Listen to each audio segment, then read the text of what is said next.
Good morning everyone. Matthew 6:19 to 34 ang topic natin ngayon, ang babasahin natin ngayon. Pang January 8, 2021 na natin. Binago ko yung setup ng CP ko Kasi pagka sa ibang monitor ka pala guys nakatingin, may blanco dun sa bawat gilid. So I tried na gawing slanting yung yung CP natin. Para kahit sa monitor tayo nakanood, maganda yung... You see, I'm trying my best talaga para gumanda-ganda naman. Tapos nakita nyo yan, nilagyan ko na ng kortina. Wala, marami na kasi nakalagay doon sa likod. Okay. Nagpaliwanag talaga Siyempre, manibago yung mga ba't ganyan na yan? Kaya kailangan natin mag-explain. Okay guys, umpisa na. Basahin nyo na rin. Jesus teaches about money. Ito yung nabasa ko kahapon na lumagpas tayo. Do not store up for yourselves treasures on earth, where moth and rust destroy, and where thieves break in it and steal. But store up for yourselves treasures in heaven, where moth and rust do not destroy, and where thieves do not break in and steal. For where your treasure is, there your heart will be also. The eye is the lamp of the body. If your eyes are good, your whole body will be full of light. So, yung mata daw natin ay ilaw ng ating katawan. Kung maganda ang ating mata, maganda rin ang ating katawan. At full ng liwanag. But if your eyes are bad, your whole body will be full of darkness. If then the light within you is darkness, how great is that darkness? Kaya kailangan i-fix yung mata natin. Kaya kami may salamin, Father God. Di ba guys? Kasi pagka ganito, hindi na natin mabasa. Hindi kami makapagbasa ng Word of God ng Father God. Ay, di ba? No one can serve two masters. Either he will hate the one and love the other, or he will be devoted to the one and despise the other. You cannot serve both God and money. True. Kahit pa sabihin natin money is important, pero pag ganito may edad na kami, Father God, hindi na importante sa amin ang money. Kailangan na namin maghanda ng upuan sa langit. Kung nung bata-bata pa tayo, diba? Parang lang tayo ng bata pa basta iba yung nagkakaedad ka na. Katulad ko ngayon, mas gusto ko talaga magiging, as long as kung ako lang masusunod, gusto ko maging perfect na rin. Pero syempre hindi naman tayo magiging perfect. Kasi nga, sabi nila hanggat buhay ka raw, hindi ka raw perfect. Pero sabi doon naman sa sabi sa binasa natin kahapon, be perfect. Diba sabi niya? Natandaan niyo yung sinabi niya kahapon?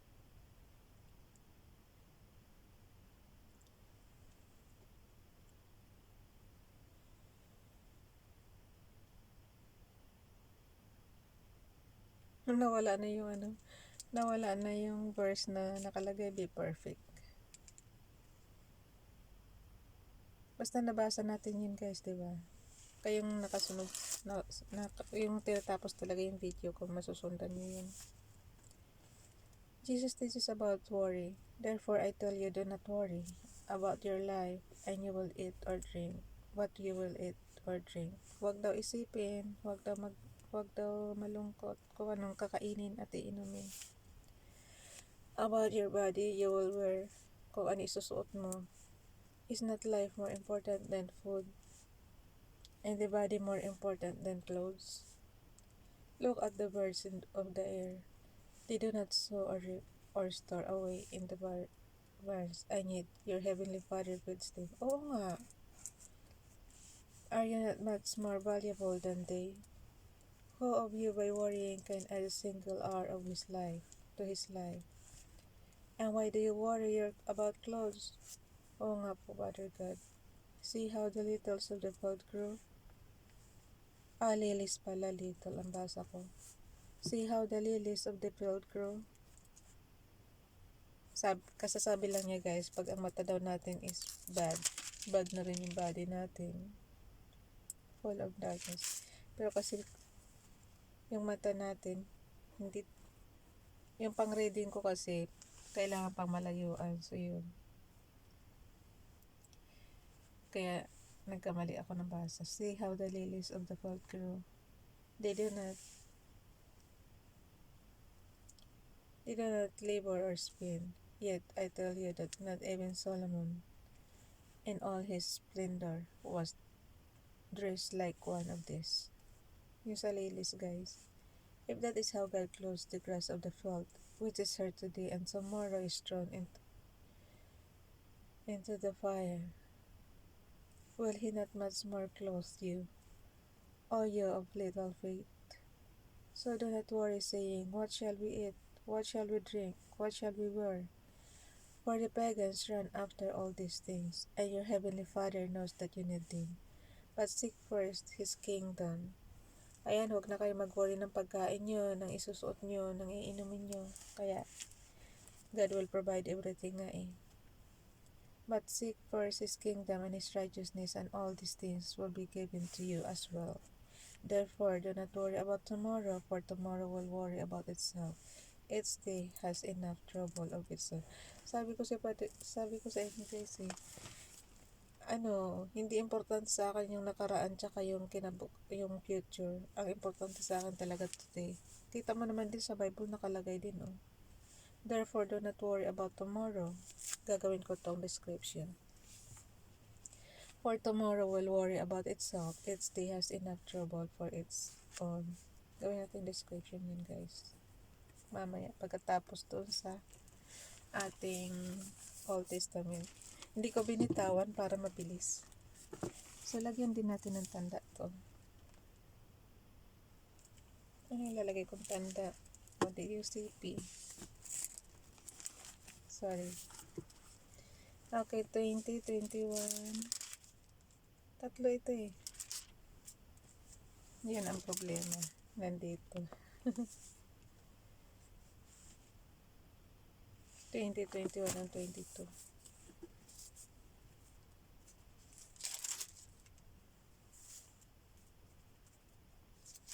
Genesis na tayo guys ha.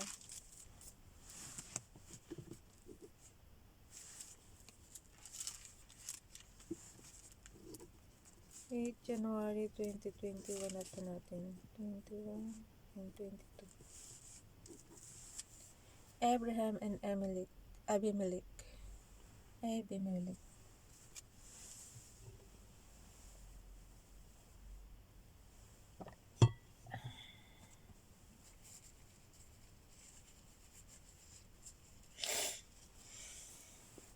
Okay guys.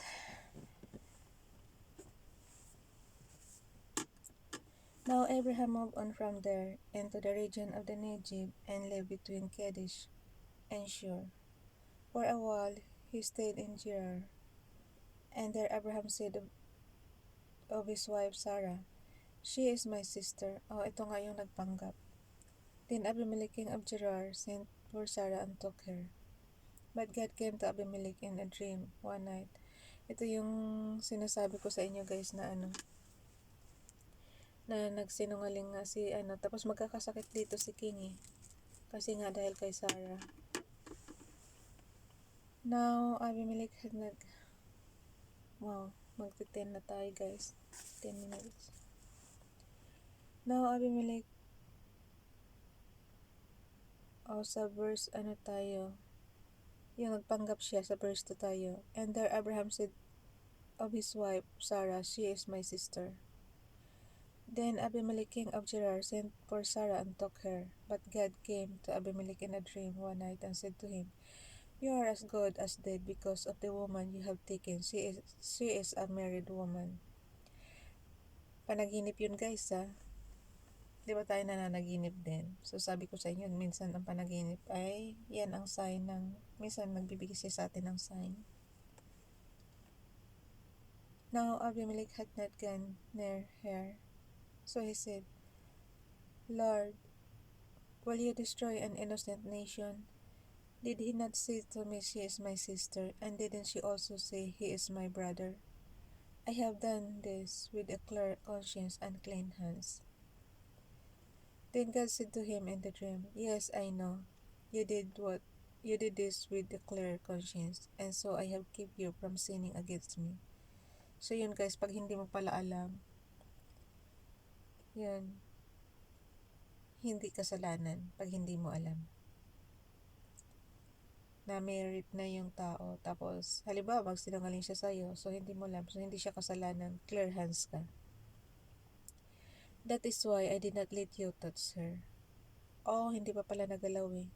Now, return the man's wife, for he is a prophet, and he will pray for you, and you will live. But if you do not return her, you may be sure that you and all, you and I, kanta yun eh.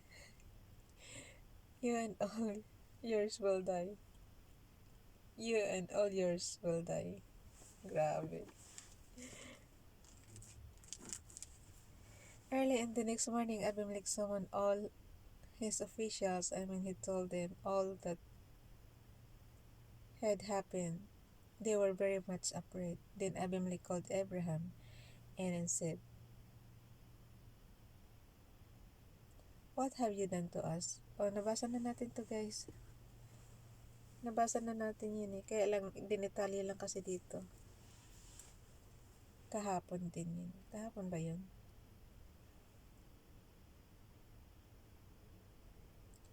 How have I wronged you that you have brought such great guilt upon me and my kingdom? You have done things to me that should not be done. And Abimelech asked Abraham, What was your reason for doing this? Abraham replied, I said to myself, there is surely no fear of God in this place, and they will kill me because of my wife.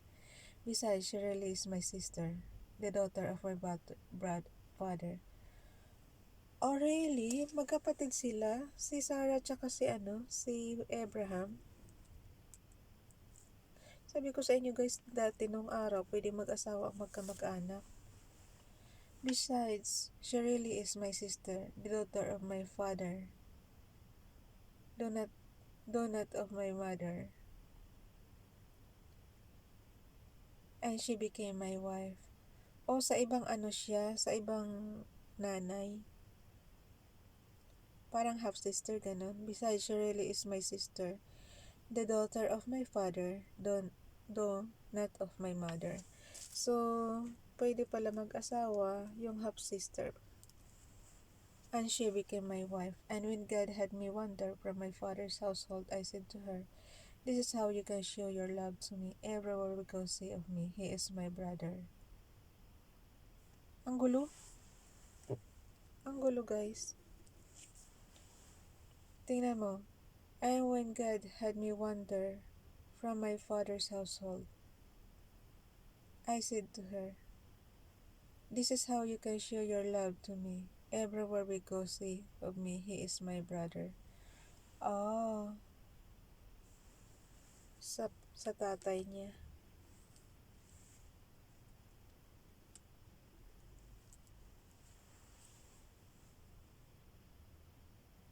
Ayoko nang isipin guys, magulo kayo na mag-intindi kung anong relation nila. Yung family tree kasi na ang hirap intindihin. Basta ang alam ko lang, pwede pala mag-asawa ang half-sister. Kasi si Abraham tsaka si Sarah. Then Abimelech brought sheep and cattle and well of women slaves and gave them to Abraham, and he returned Sarah to his wife to him. And Abimelech said, My land is before you, live wherever you like. Oh.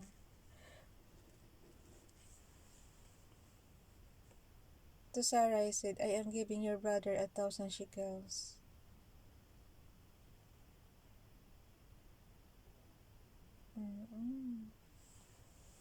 Kaya pala.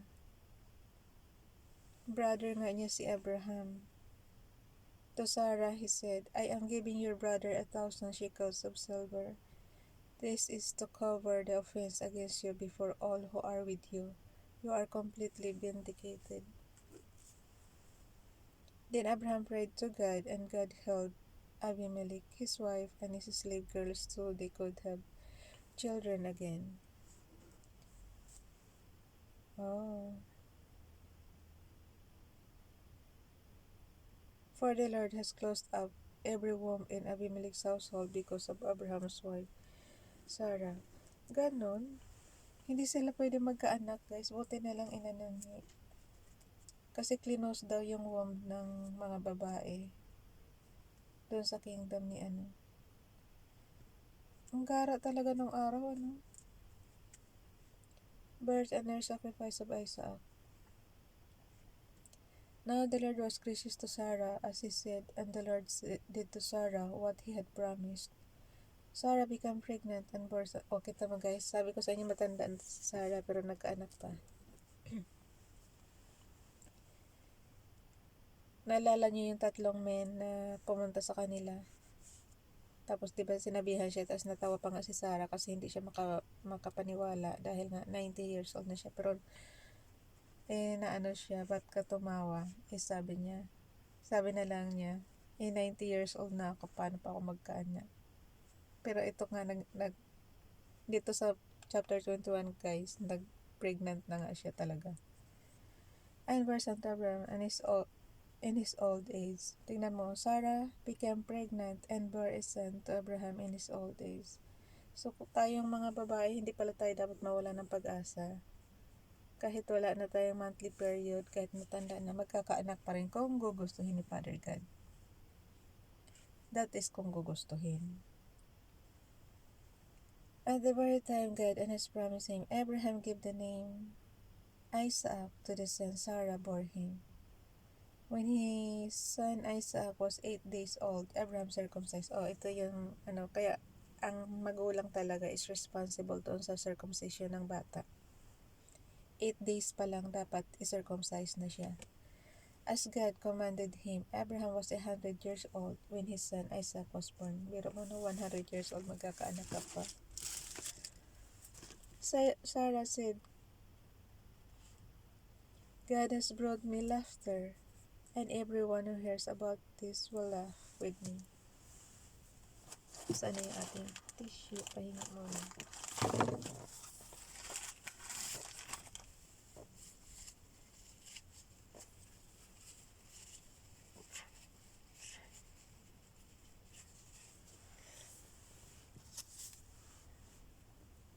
Continue. Verse 6 ng ng chapter 21, Genesis. Sarah said, God has brought me laughter, and everyone who hears about this will laugh. Sabi niya, pagtatawanan nga raw siya. Kasi nga matanda na eh. And she added, who would have said to Abraham that Sarah would nurse children? Yet I have borne him a son in his old age. Hagar and Ishmael sent away. Yung title ng chapter, ng verse 8 guys. Kasi diba si Abraham mayroon ring anak doon sa maid servant nila na si Hagar. Mas nauna kasi yun. The child grew was weaned, and on the day Isaac was weaned, Abraham held a great feast. But Sarah saw the son whom Hagar, the Egyptian, had born to Abraham was mocking. And she said to Abraham, get rid of the slave woman and her son, or that the slave woman's son will never share in the inheritance with my son Isaac. Hala, si Sarah ayaw niya inahon. May batas kami ngayon eh. Sa batas namin, kahit anak ka sa labas, pantay-pantay ang inheritance. The matter distressed Abraham greatly because it concerned his son. Pero syempre, pa rin yun ng paano yun kung itatago pa rin ng original. Yung sometimes kasi pagdating sa mana-mana meron talagang greedy, diba? Okay. Kumain na pa rin yung guys, yung magsikap na lang kayo talaga ng sarili nyo. At least, huwag kang umasa sa mana. Kasi ano lang, gulo lang yung mana na yan. Kaya ako talaga, never ako mag-iwan ng kasi ayoko mag-aaway-aaway mga anak ko. Kaya kung anong meron kayo, gastusin ngayon. Di ba? Kasi pagdating ng araw, mag-aaway-aaway lang ng mga anak sa mana. Kasi ang katwiran ko, bigyan mo sila ng magandang education, then they can manage themselves. Kasi kung tayo nga na-manage natin, di ba? So, ganun din yung mga anak mo. Nasa tamang pagpapalaki lang yan. Para pagdating ng araw, mawala ka man sa mundo, hindi sila mag-aaway sa may iwan mong kayamanan. As if may maiiwan. Ginagastos na ni Rafla yun. Diba? Kasi, kaya ko inano ngayon, kasi nga nag-ano tayo ng upuan sa langit. Yung ganun lang. Kaya tayo sumasabak sa mga humanitarian din.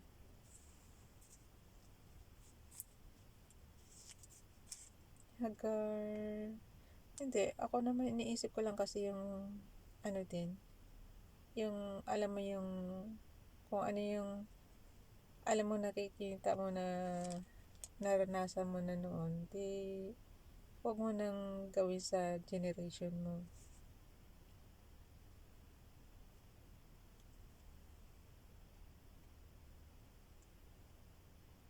The matter distress Abraham.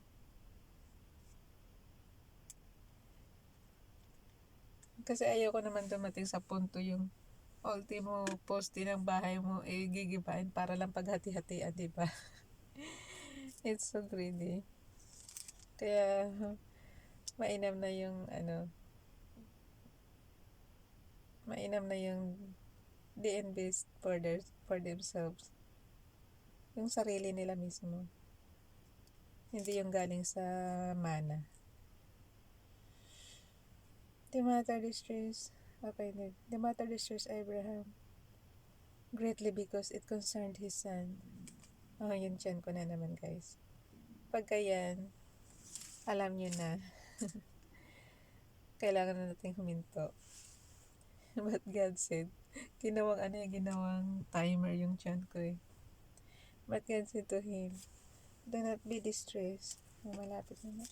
Do not be distressed about the boy and your maid servant. Listen to whatever Sarah tells you, because it is through Isaac that your offspring will be reckoned.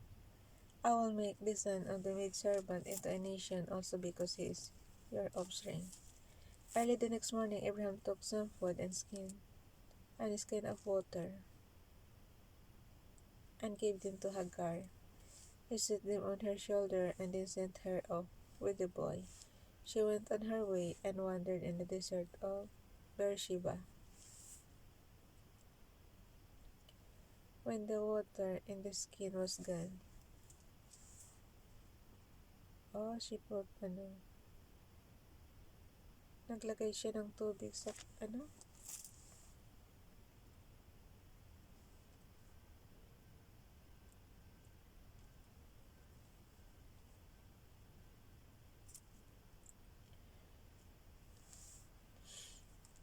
pag di ko talaga maintindihan guys, hindi ko talaga magets.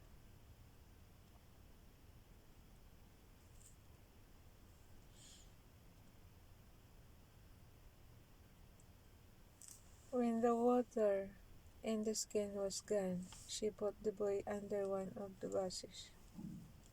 Grabe siya ko. Then she went up and sat down nearby. Inom tayo tubig.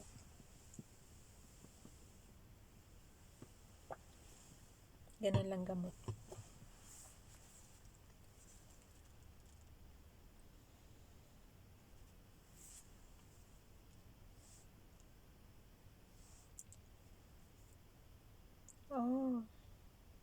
Nakalagay I cannot watch the boy die. As she sat there nearby, she began to sob. God heard the boy crying, and the angel of God called to Hagar from heaven and said to her, "What is the matter, Hagar? Do not be afraid. God has heard the boy crying as he lies there. Lift the boy up and take him by the hand. See Ishmael to God, say young boy, for I will make him into a great nation."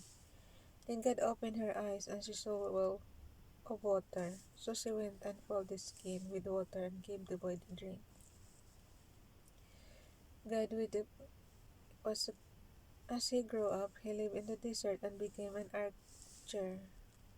While he was living in the desert of Paran, his mother got a wife for him from Egypt.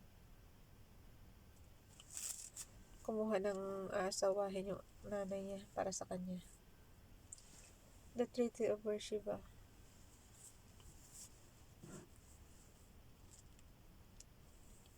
At that time, Abimelech and Phicol, the commander of the forces, said to Abraham, "God is with you in everything you do. Now swear to me here before God that you will not deal falsely with me, or my children, or my descendants. Show to me in the country where you are living as an alien the same kindness I have shown to you."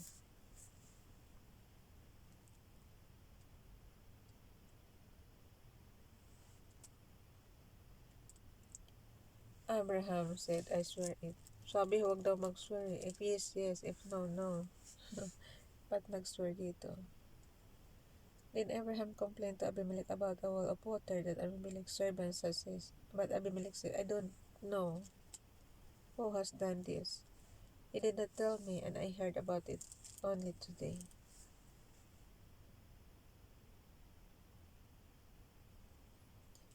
So Abraham brought sheep and cattle and gave them to Abimelech, and the two men made a treaty. Abraham set apart 7 ewe lambs from the flock.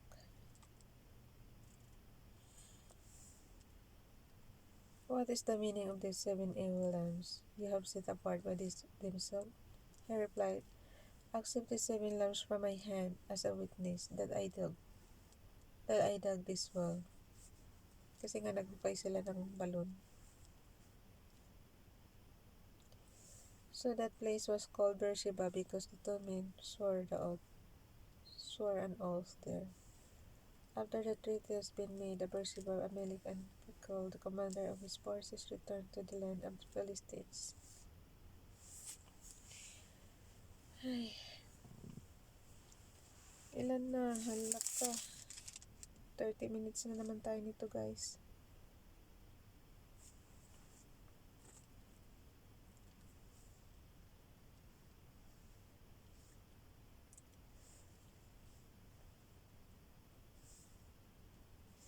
So, bumalik na sila sa Philistines, si King Abimelech. Abraham planted a tamarisk tree in Beersheba, and there he called upon the name of the Lord, the eternal God. And Abraham stayed in the land of the Philistines for a long time.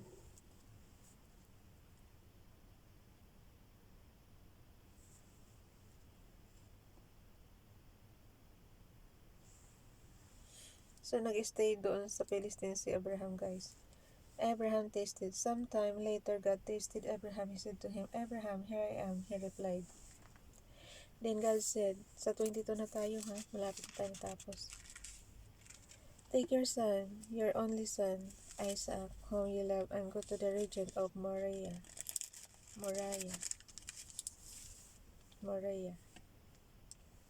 Sacrifice him there as burnt offering on one." Oh, ito yung i-offer niya si Isaac. Grabe. I will tell you about. Early in the next morning, Abraham got up and saddled his donkey. He took with him 2 of his servants and his son Isaac. Ay, grabe yung tiyan ko, guys. Hinto na raw kasi. Wala eh, nandito pa lang tayo sa 22 eh. Pinapahinto na tayo ng tiyan ko. So, yun nga, pumunta na sila on the third day. Abraham looked up and saw.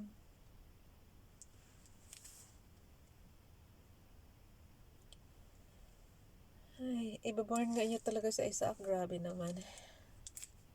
He set out the place God had told him about. On the third day, Abraham looked up and saw the place in the distance.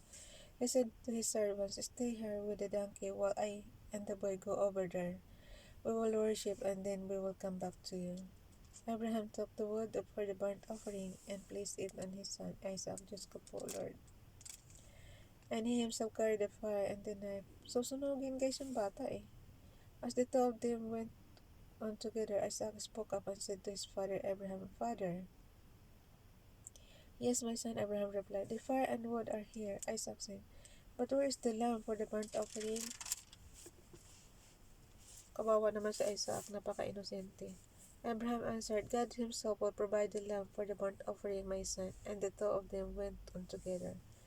When they reached the place God had told him about, Abraham built an altar there and arranged the wood on it. He bound his son Isaac and led him. Pero mo kaisa-isa nilang anak ni Sarah, no? Tapos, susunugin. And laid him on the altar on top of the wood. Kinilabutan tuloy ako. Then he reached out his hand and locked the knife to slay his son. Agoy.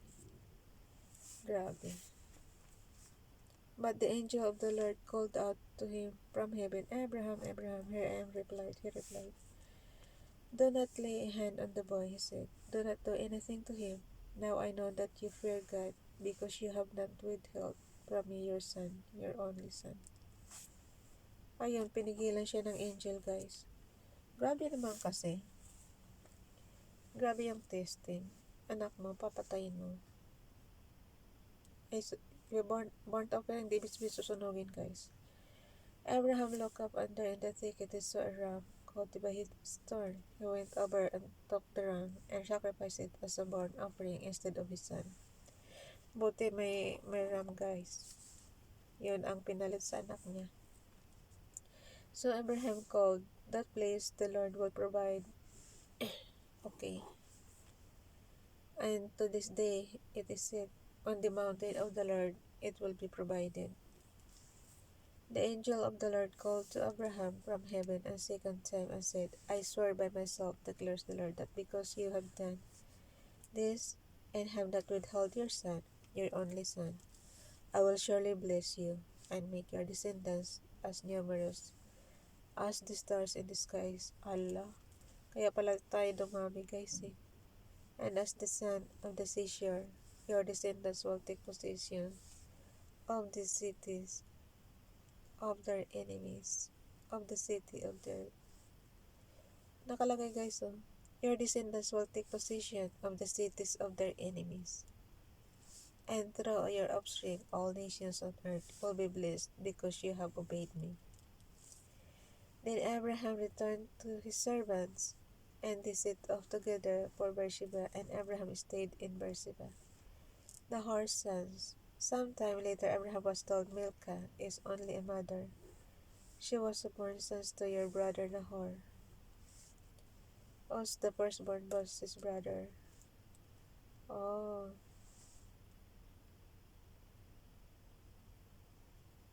Yung brother niyang si Nahor.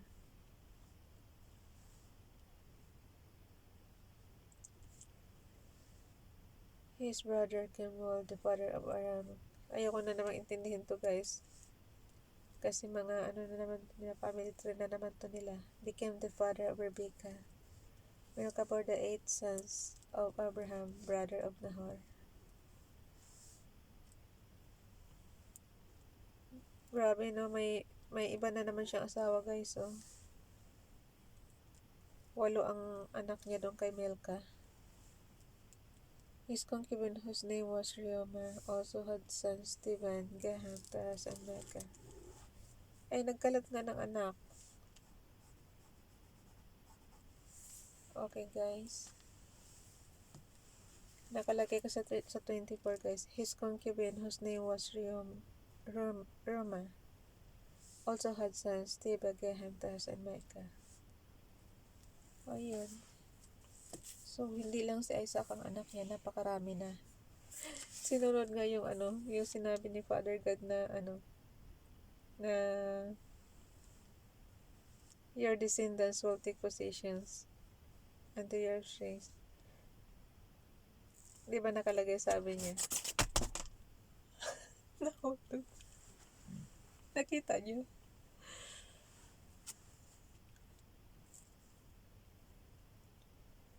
Nakita na ano niya kasi dito guys, oh.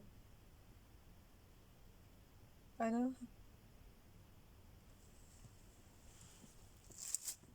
Sa verse 16, and said, I swear by myself to God. Ay, sa 17 pala guys. I will surely bless you and make your descendants as numerous as the stars and this in the sky and as the sand on the seashore.